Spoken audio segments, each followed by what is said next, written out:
Story of gods in Celtic mythology. Celtic mythology is the mythology of Celtic polytheism, the religion of the Iron Age Celts. Like other Iron Age Europeans, the Celts maintained a polytheistic structure of mythology and religion. The Celts soon came into close contact with ancient Rome, such as the Gauls and Celts, whose mythology died out in the Roman Empire. They converted to Christianity and lost their Celtic language. Their mythology has been preserved mainly through contemporary Roman and Christian sources. How the world was created in Celtic mythology. There are many different legends about the beginning of the world in Celtic mythology, with different versions depending on the region. One of the most popular stories. The first is that in the beginning, nothing existed outside the sea. When the ocean water first met land, a white mare was born from the sea foam named Iocha. It was the first living creature on Earth. Not far from where the sea meets the land, on the mainland grew a tall oak tree. Iocha ate the fruit from this oak tree and gave birth to a god named Cernunnos. While giving birth to Cernunnos, Iocha could not stand the pain, gnawed the bark of the oak tree and threw it into the sea. Those tree barks later became giants' enemies of the gods. Again, after giving birth to Cernunnos, Iocha still felt that the world was too lonely, so he and Cernunnos mated together to add more gods. The gods felt bored because no one worshipped them, so they used the wood of the magical oak tree to create humans and animals. The world also proliferated from here. Tuatha De Danann gods in Celtic mythology. We can temporarily divide the gods into two categories: the old gods, the gods born from horses. Iocha and the god Cernunnos from the beginning of time. The second type, we temporarily call the new gods, are the children of the Tuatha De Danann family, also known as the tribe of the gods. No one knows the origin of the Tuatha De Danann. They only know that one day, a group of beautiful-looking blonde-white people came from the north, introducing themselves that their homeland was in the four legendary cities of Phalias, Gorias, Phineas and Murias. No one knows where those four cities are exactly. Some people say they came from heaven or from another planet. The Danann chose Ireland as the place to live. They are a lineage of gods, demigods and heroes, some of whom became kings. Like the old gods, the Danann have immortality, not immortality, and many powerful powers. They are knowledgeable about art, science, poetry and magic. With beautiful physiques and superior strength, they were soon worshipped and respected by humans as equal to the old gods. Cernunnos born from Iocha. Cernunnos is the most ancient and powerful god in the world. Celtic mythology. He is known as the Lord of the Wild and All Things. The Lord of Wild and All Things. The characteristic image of Cernunnos is the pair of deer horns on his head and a half-human, half-animal body like the god in the sky. He is the god representing wild nature and the underground world, the patron god of animals and fertility. Morrigan Crow goddess of war in Celtic mythology, known as the Phantom Queen. She is responsible for governing the fate of the soldiers. Morrigan often takes the form of a crow, hovering over the battlefield to herald death, and sometimes also determines the winning side in a war. Morrigan has many promiscuous affairs with mortal men. Warriors and kings who are lucky enough to win Morrigan's love will always win on the battlefield. On the contrary, if they hurt or displease her, death is certain for them. One of the things Morrigan's outstanding love story is the story of her falling in love with the hero Cuchulainn, son of the god Lu.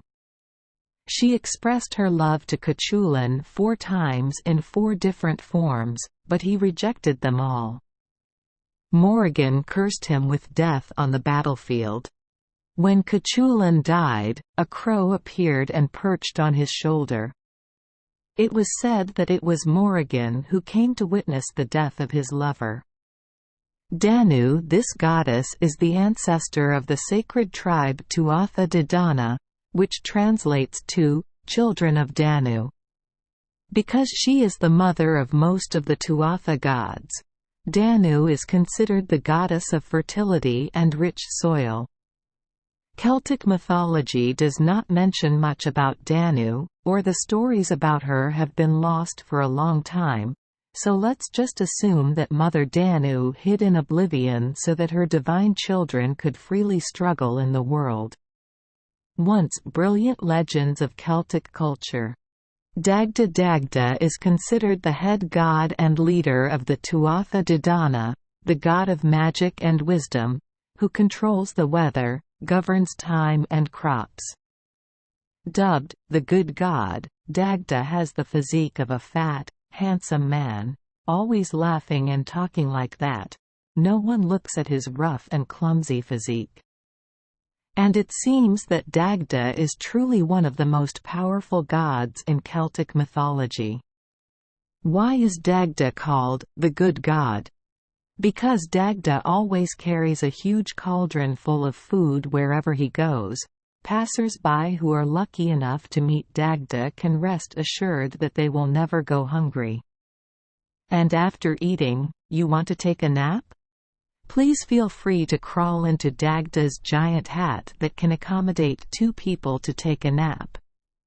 In addition, Dagda also owns a garden where every tree in it is always full of ripe fruit and 2 roasted pigs that you just have to eat. Eat them all and have more. How disgusting will you get fat? If you think God Dagda only knew that eating was wrong. In addition to his knowledge and proficiency in magic, Dagda also has unrivaled health. Dagda possesses a powerful baton, one end of which is used to kill people, smashed to death, and the other end to hit the dead person will revive that person. In addition, he also has a harp that, when he plays music, can change the listener's mood and control the weather at will. He is both big and chubby and has many treasures. You know who I think of? No. Lu. In Celtic mythology, Lu was and is one of the mightiest warriors among the Celtic gods. In addition, he is also known as a master of industry, the god of talent and art. In Gypsy, Lu was called by the nickname Long-Armed Lu, Lu Long Arm, because he often used a long spear while fighting. That is the Asal spear, one of the most powerful weapons of the gods, which can automatically search and destroy enemies like a tomahawk cruise missile. Lu also owns a number of other toys, such as the magical sword Fragric and the autopilot boat Squapshine. Lu is described as a beautiful and extremely intelligent young god. Legend has it that his face always emitted a bright halo that ordinary eyes could never look directly at. The god Lu is the result of the love affair between Cian, a god of the Tuatha De Danann clan, and Ethniu, daughter of the giant king Balor of the Fomorians. A prophecy stated that Balor would be killed by a nephew. Fearing that it might happen, Balor did not hesitate to kill his grandson, but Lu was lucky to survive and was raised by the sea god Manana, taught magic and fighting ability. Later, Lu killed Balor, becoming the savior of the gods and the whole world. Nuada Nuada was the first king of the Tuatha De Danann clan before they came to Ireland to settle down and was considered the god of war in Celtic mythology. He led his tribe to fight the Fir Bolg clan, the people who owned Ireland at that time, forcing them to divide half of the kingdom for the Tuatha clan to govern. Nuada owns the Sword of Light, one of the 4 great sacred weapons of the Tuatha people. The sword is famous for its power and murderous ability, cutting iron like mud. Once unsheathed, there will definitely be someone. Must die, can easily split a person in half. Nuada is nicknamed the Silver Arm because in the battle with the Fir Bolg people, he lost an arm. According to the Tuatha clan's rules, a person must be perfect inside and out to be king. Having lost his grave, Nuada had no choice but to become Dwang Qua and could no longer be king. That's why he installed a wing. Silverhands and nicknamed Silverhands from then on. Goddess Epona. She is the protector goddess of horses, an important animal in the life and culture of the Celts. She is depicted as a young girl with long black hair, often nude, and riding a beautiful white horse. It is said that the white horse that Epona rides brings us dreams when we sleep, and if you agree to let Epona be your companion on the road, she will help your dreams come true. As one of the old gods born from the beginning, Epona rules and cares for all horses in the world. People never see her alone but always with one or more horses. Manannán the god is nicknamed, Son of the Sea. Son of the Sea. Manana is the god who governs the sea. He often carried the sea like people carried goods on a cart pulled by the magic horse Enbear. In addition, legends also mention Manana as the god who governs the world of the dead, giving directions for souls to go to the afterlife. Manana has many magical treasures. Treasures such as the magic sword Fragric and the self-driving boat Squapshine that god Lu owned were also given to him by god Manana. In addition, he also has an invisibility cloak. Each time he puts it on, a layer of mist hides the wearer from the eyes of others, an armor that no weapon can penetrate. God Manannán is the patron god of the Isle of Man, an island named after him, an autonomous island nation located between England and Ireland. He often uses his invisibility cloak to hide the entire island from the eyes of invaders, as well as to control favorable weather and weather to come to the island he protects. There are not many personal legends about the god Manannán. In Celtic mythology, he often plays the role of a giver of treasures and weapons to gods and heroes. My family has the conditions, so I just need to be a support. Clíodhna. She is the daughter of the sea god Manannán, known as Woman, Beauty and Goddess of Death.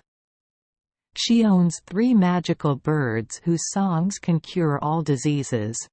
The Greek variety, Clíodhna, is quite promiscuous, so she has many human lovers. She often uses her beauty to lure boys near the sea and rein them there, then conveniently sends them off to the other world. That's why the Celts were often superstitious and believed that every time they met a woman before going to sea, it was bad luck. The boy Chaban. A normal person is the only person who makes Clíodhna truly love, except to give up the afterlife and his promiscuous habits. This made the sea god Manannán unhappy. He cast a spell to put his daughter to sleep and then used ocean waves to drown Chaban. Clíodhna woke up, learned the truth and suffered greatly. That's why from then on she often appears in the form of an albatross, a bird that signals death according to Celtic beliefs. Another legend says that Clíodhna drowned at sea and turned into a wave that often crashed against the rocks in the bay. Whenever the wave was big, It was definitely a sign of the death of a king or noble. Call it the Clyodna wave. Tyrannus, this is the god of the sky, thunder and storms. He often carries with him a wheel that can create lightning. Caecellus, he is the patron god of agriculture and wine, Greek mythology has. Caecellus is described as a man with a bushy beard, often accompanied by his companion and wife goddess Nantoswelta, goddess of fire, land and fertility. Caecellus always holds in his hand two inseparable objects: a long hammer and a small jar. These are two very familiar items in the life of Celtic farmers. The hammer is used to break ice on the ground after a cold winter, to use the farming area to drive fence posts to demarcate the land, and the jar to store both harvested agricultural products and wine. Thank you for joining us for today's fairy tale. We hope these stories bring joy and meaning to your day. If you love our channel, please hit the subscribe button so you won't miss any exciting tales. Wishing you a good night and sweet dreams. See you in the next story.